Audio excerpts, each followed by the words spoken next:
الحمد لله وحده والصلاة والسلام على من لا نبي بعده وعلى آله وأصحابه الكرام الخيار البررة. ما بعد فأعوذ بالله من الشيطان الرجيم. بسم الله الرحمن الرحيم.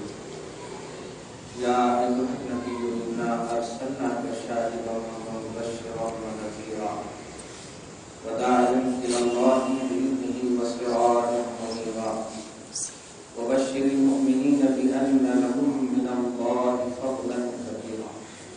صدق الله العظيم وصدق رسوله النبي الأمين الكريم الكريم ونحن على ذلك لمن الشاهدين والشاكرين والحمد لله رب العالمين. نہایت ہی ادب و احترام کے ساتھ سب سے پہلے بارگاہ رسالت معاذ و عالی رسالت معاذ میں ہدیہ درود و سلام و احترام پیش فرمائیں. اللہم صلی علی سیدنا و شفیعنا و حبیبنا و مولانا محمد عدد ما فی علم اللہ صلاۃ و تدوم بدوام ملک اللہ صلی اللہ تعالی علیہ وسلم. خطبہ مسنونہ کے بعد جن آیات مبارکہ کی تلاوت کا شرف حاصل کیا، اللہ رب العزت ہر آیت کی تلاوت میں قبول تلاوت کرتا آیات مقدسات طیبات کے سب کو دوپہر میں ہم تمام لوگوں کے گناہوں ہم سب کے اعمال و عقائد اور ایمان کی حفاظت و اصلاح، ہم سب کو حق بولنے، حق کی تبلیغ کرنے اور اس پر عمل کرنے کی توفیق نصیب فرمائے. آمین آمین آمین بجاہ سید المرسلین علیہ الصلوۃ والتسلیم. گزشتہ جمعہ میں سورہ احزاب کی آیت نمبر 45 یعنی جو میں نے پہلی آیت تلاوت کی ہے اس کے کچھ حصے تک گفتگو کی. دو آیت میں نے تلاوت کی تھی، آج 3 آیت تلاوت کی، 45 46 47 45 46 46. یہ آیت کریمہ ہر ایک اپنی تفسیری خصوصیت کے اعتبار سے بالکل محکم ہے. کسی بھی زاویے سے اس آیت کی دوسری کئی آیتیں تائید تو کرتی ہیں، منسوخ ہیں، جس کا عمومی عام طور سے جنرلی طور پر سمجھنے کے لیے ایک لفظ سمجھیے کہ یہ آیت صبح قیامت تک کے لیے اپنے عقیدے اور عمل کے اعتبار سے کنٹینیو ہے اور ہمیشہ ہے. کیونکہ قرآن میں کچھ ایسی آیتیں ہیں جو تلاوت تو کی جاتی ہے لیکن اس پر عمل نہیں، اور کچھ آیتیں ایسی ہیں جس پر عمل ہوتا ہے، تلاوت منسوخ ہے. ایسی کئی آیتیں جیسے سورہ آل عمران کے آیت نمبر 3 کے تحت آپ دیکھیں گے، بلکہ آیت نمبر 6 کے تحت دیکھیں گے کہ حبیب مکرم جو ہم قرآن آپ کو عطا کیے ہیں اس قرآن میں کچھ آیتیں محکم ہیں، کچھ آیتیں متشابہ ہیں. متشابہ آیت کا مطلب یہی ہوتا ہے کہ اس پر آپ کو ایمان رکھنا ہے، اس کے اندر کیا ہے، اس کی مراد کیا ہے، اس کے پیچھے آپ کو نہیں پڑھنا ہے.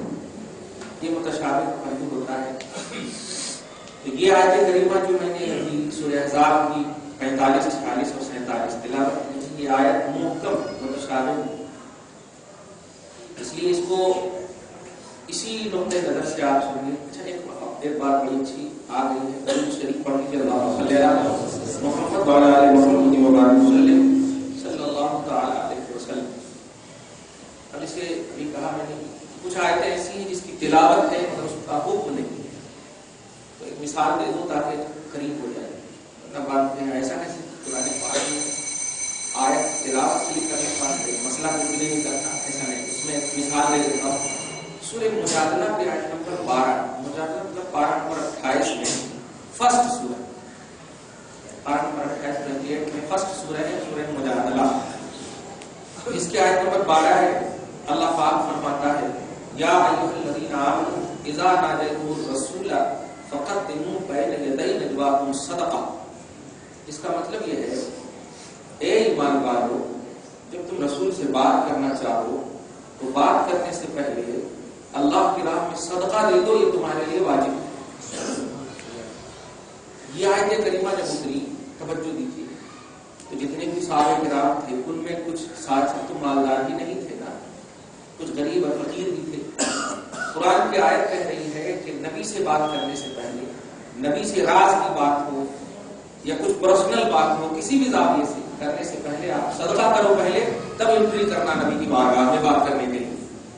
تو یہ آیت جب اتری تو فقیر صحابہ رونے لگے، غریب صحابہ رونے لگے، کہہ رہے ہم لوگ تو لینے والوں میں سے ہیں اور اللہ تو دینے کے لیے کہہ رہا ہے، اور جب تک ہم دیں گے نہیں تو نبی سے بات نہیں کریں گے، اور بات نہ کرنا ہمارے لیے پوری دنیا میں سب سے زیادہ تکلیف کا سبب ہے، کیونکہ ہم جیتے ہیں نبی کے لیے، ہم رہتے ہیں نبی کے لیے، تو آپ بات نہیں کریں گے تو ایسا کیسے ہے؟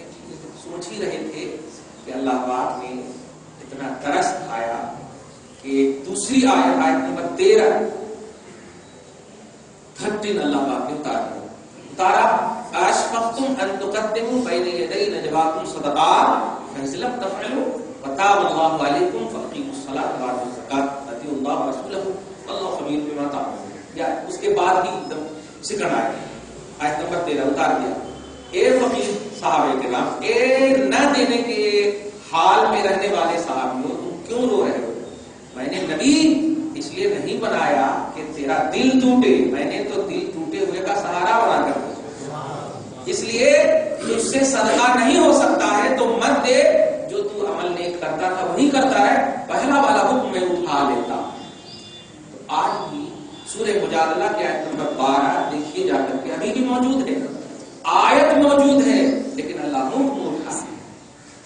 سمجھ گئے ہوں گے آپ کہ کچھ آیتیں قرآن کی ایسی ہیں جو تلاوت کریں گے آپ، لیکن اس کا حکم جو ہے ایسا نہیں ہے۔ جیسے کہ آج بہت سارے غریب ہیں، غریب فقیر سب ہیں ہم لوگ، تو کیا رسول پاک کی بارگاہ میں جانے سے پہلے صدقہ کریں؟ ہے، اور سارے الحمدللہ ہے، مگر اب جو صدقہ کرنا واجب نہیں ہے، جیسے کہ پہلے واجب تھا اب نفل ہے، اگر کرے تو الحمدللہ، نہیں بھی کرے تب بھی الحمدللہ، قال العال اب اجازت ہے، جب چاہو نبی کو آپ پکار سکتے ہو، بلا سکتے ہیں۔ یہ ہے، تو سمجھ میں آ گیا ہوگا آپ کو کہ قرآن میں کچھ ایسی آیتیں ہیں، اور بھی بہت ساری آیتیں ہیں، لیکن میں اس کو نہیں بتاؤں گا، لیکن ایک اور اعتماد کے لیے بتا دوں، سورہ احقاف کی آیت نمبر 12، سورہ احقاف پارہ نمبر 26 میں اللہ پاک فرماتا ہے ما یفعل بی ولا بکم، حبیب مکرم آپ لوگوں سے کہہ دیجئے کہ میرے ساتھ اللہ کیا کرنے والا ہے یا تیرے ساتھ اللہ کیا کرنے والا ہے یہ مجھے نہیں معلوم۔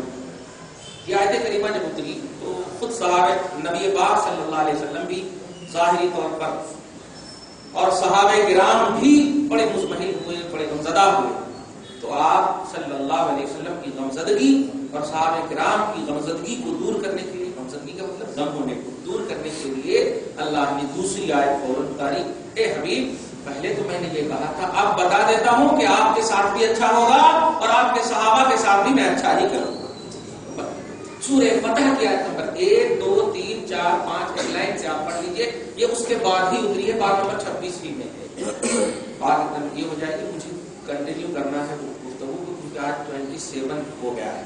ویسے ہر زمانہ میرے رسول کا ہے، اب میرے کا مطلب یہ کہ آپ سب کے، ہم سب کے رسول کا ہے، ہم سب کلمہ پڑھے ہیں اللہ کا اور اس کے رسول کا، لا الہ الا اللہ محمد رسول اللہ صلی اللہ علیہ وسلم۔ اس میں کسی کو کسی بھی زاویے سے اس لیے بھی آبجیکشن نہیں ہونا چاہیے کہ یہ ایمان ہے، یہ ہمارے گھر کی بات ہے ہی نہیں، کہ رسول پاک صلی اللہ علیہ وسلم کو اپنے ذکر میں یا اپنے مشن میں لانا، یہ در حقیقت ایمانی مشن ہے، ایمان کا مشن ہے، اس لیے ٹینشن نہیں ہونا چاہیے۔ ایک بار آپ درود شریف پڑھ لیجیے، دو لفظ میں نے واضح کیا تھا سورہ احزاب کے آیت نمبر 45 میں، ایک لفظ نبی اور ایک لفظ شاہد۔ نبی کا معنی جس بھی کتاب میں آپ دیکھیے گا جا کر کے، تو یہ ایک مطلب ایک حقیقت میں یہ کہ صفت کا صیغہ ہے یہ، اور ایک حقیقت میں یہ کہ یہ اس میں فاعل کا صیغہ ہے۔ میں اس طرف نہیں جاتا ہوں، علمی اعتبار سے سمجھیے کہ اس کا معنی ہوتا ہے والا، جیسے کھانے والا، پینے والا، اٹھنے والا، تو کھانے والے کی عربی ہوگی عاقل، اٹھنے والے کی عربی ہوگی قائم، بیٹھنے والے کی عربی ہوگی قائد، ایسے جاننے والے کی عربی ہوگی علیم اور عالم، یہ سب عربی کے الفاظ۔ تو علیم کے وزن پر ہے نبی، علیم کے وزن پر ہے نبی، نون با ڈبل یا علیم عین لام یا میم 4 حرف اس میں بھی اس میں بھی. تو علیم نبیون, نبیون کا معنی کیسے ہے؟ اسی والا کا معنی ہوگا. نبیون خبر دینے والا, عمومی طور پر معنی ہوتا ہے خبر دینے والا, لیکن نہیں, ہر خبر دینے والے کو نبی نہیں کہیں گے. آپ بھی ہمیں خبر دیتے ہیں, ہم بھی خبر دیتے ہیں, لیکن ہر خبر دینے والے کو نبی نہیں. نبی اس خبر دینے والے کو بولتے ہیں جس خبر کا تعلق غیب سے ہو, جس خبر کا تعلق غیب سے ہو اس کو بولتے ہیں نبی. اسی لیے نبی کا ترجمہ ہے غیب کی خبر دینے والی ذات, غیب کی خبر دینے والی ذات. یہ بات سمجھتے ہو کیا؟ اور اس کو میں نے بھی ڈال دیا. دوسرا لفظ شاہد, شاہد کا معنی ہوتا گواہ. اس میں 3 لفظ جو ہے 3 مفہوم آٹومیٹک آتا. گواہ کے لیے ضروری ہے پرزینٹ ہونا, جس چیز کی کوئی گواہی دے اس کے لیے ضروری ہے کہ جس کی وہ گواہی دے رہا ہے وہاں پر موجود ہو. جیسے آپ, ہم ابھی تقریر کر رہے ہیں, آپ سب موجود ہیں تو آپ گواہ ہیں ہمارے خطاب پر. ہمارے گھر والے نہیں ہیں کہ کیا بولے کیسے بولے, اب آپ بولیں گے تو ان کا اعتماد سیکنڈ ہوگا, ثانی ہوگا. تو جس چیز کی بھی کوئی گواہی دے اس کے لیے ضروری ہے کہ وہ, جو عام لفظ میں سمجھیے شاہد کے لیے ضروری ہے مشاہدہ کرنا اور موقع واردات پر حاضر ہونا, پرفیکٹ. تو شاہد کے لیے ضروری ہے حاضر ہونا, اور حاضر کے لیے ضروری ہے ناظر ہونا. کیونکہ جب آپ دیکھیں گے ہی نہیں تو گواہی کس کی دیں گے, گواہی کس کی دیں گے. اس لیے حاضر کے لیے ناظر ہونا ضروری, اور ناظر کے لیے باحیات ہونا ضروری ہے. اسی لیے 3 لفظ آٹومیٹک اللہ نے اس کو بولتے ہیں کوزے میں سمندر ڈال دیا. یہ غیب کی خبر بتانے والے, تم حاضر بھی ہو, ناظر بھی ہو, زندہ بھی. یہ مطلب ہوگا اس کا. آپ اس میں اس لیے بھی خوش ہو جائیے کہ یہ آپ کے نبی کی شان ہے, یہ آپ کے ایمان کی شان بیان ہو رہی ہے. اس میں یہ نہیں کرنا کہ یہ کیا بول کے کرے گا, استغفر اللہ. ہم اپنے باپ کی شان نہیں, اپنے نبی کی شان بیان کرتے ہیں, اس لیے اس کو خوش رہیے. تو یہ شاہد کا مفہوم ہوا. یہ مفہوم حفظ ما تقدم کے طور پر آگے جو ہے. اچھا, اب آگے بولنے سے پہلے ایک لفظ بتا دوں. یہ بتائیے, یہ آیت کریمہ جب نازل ہوئی تو سب سے پہلی آیت تو ہے, سب سے پہلی آیت تو اقرا بسم ہے. آپ اس کو دیکھیے گا, اقرا بسم ہے. یہ آیت جو نازل ہوئی تو یہ بعد میں نازل ہوئی, اور نبی پر جب اس سے پہلے کئی آیتیں نازل ہو گئی تو نبی اللہ کے اس سلیکٹڈ بندے کو بولتے ہیں جس کو اللہ تبارک و تعالیٰ نے غیب کی باتیں بتایا ہو اور غیب کی خبر دینے کے لیے رکھا ہو. تو جنت ہو, جہنم ہو, حوض کوثر ہو, میزان ہو, بغرضے کے غیب کی جتنی بھی دنیا ہو, نبی ہونے کی حیثیت سے اللہ پاک کا ذمہ کرم یہ ہے کہ نبی کو وہ دے دے کہ یہ غیب کی چیز ہے. توجہ دیجیے گا, نبی کے لیے نبی ہو, اب اس کو یوں اور سمجھیے کہ حافظ صاحب کو سند اور سرٹیفکیٹ اسی وقت دیں گے حافظ کی جب وہ مکمل حافظ سے قرآن کر لے. 15-12 کر لے تو نہیں دیں گے اس کو حافظ کی سند, ایک دم آسان بات. حالانکہ وہ ہے حافظ قرآن, تو نبی اسی وقت کہیں گے کسی کو نبی جب آل غیب کی خبر ان کو مل جائے, کیونکہ نبی کا معنی ہی ہوتا ہے غیب کی خبر دینے والے. تو غیب کی جتنی بھی, اور خاص طور سے اس نبی کا تو منصب اتنا عظیم ہے کہ 7 طبقات آسمان کے, 7 طبقات زمین کے, غرضے کے جتنی بھی عالم کی کوالٹی میں جتنی بھی خلق بستی ہے سب کے یہ نبی ہے, سب کے یہ رسول ہے. اور جہاں جہاں رسول اور نبوت کا دائرہ ہوتا ہے بغیر علم نبوت اور بغیر علم رسالت کے اس دائرے تک نبوت کا دائرہ جا ہی نہیں سکتا. مطلب کہ جہاں جہاں کے یہ نبی ہے وہاں وہاں کا علم ہونا ضروری ہے. اس کو بولتے ہیں لوازم نبوت میں سے ہے. اب ظاہر ہے ہم یوں سمجھیے کہ محمد صلی اللہ علیہ وسلم میرے نبی ہیں تو میرے کو جاننا نبی کے لیے ضروری ہے, ایک دم صاف آسان ہے. تو نبی جہاں جہاں کے لیے ہوتا, جس قوم کے لیے ہوتا, اس کا علم نبوت ان تمام کو محیط ہوتا ہے, یہ ضروری ہے. ایک بات اس میں یہ نہیں سمجھیے گا کہ اس میں شرک کا پہلو نہیں, یہ اللہ عطا کرتا ہے. یہ بات, یہ شرک شکن عقیدہ ہوتا ہے, اللہ ادا کرتا ہے. اور جب سارے جہان کے یہ رسول ہیں تو علم نبوت سارے جہان کو احاطے میں ہونا ضروری ہے. ایک دم آسان سی بات ہے. کئی حدیث میں نے پیش کر دیا تھا اس جمعہ کو. ایک بات دیکھیے, جب نبی کے لیے ضروری ہے اور اس سے پہلے کئی آیتیں اتر چکی ہیں, کئی پارے کے لیے اتر چکے, پارے تو خیر جب اتر چکی ہے تو اس آیت کریمہ کو ایک دم آسانی سمجھیں اور منصب نبوت سمجھیں, منصب ایمان سمجھیں. کیونکہ نبوت بولے تو ذرا ایک دم عجیب سا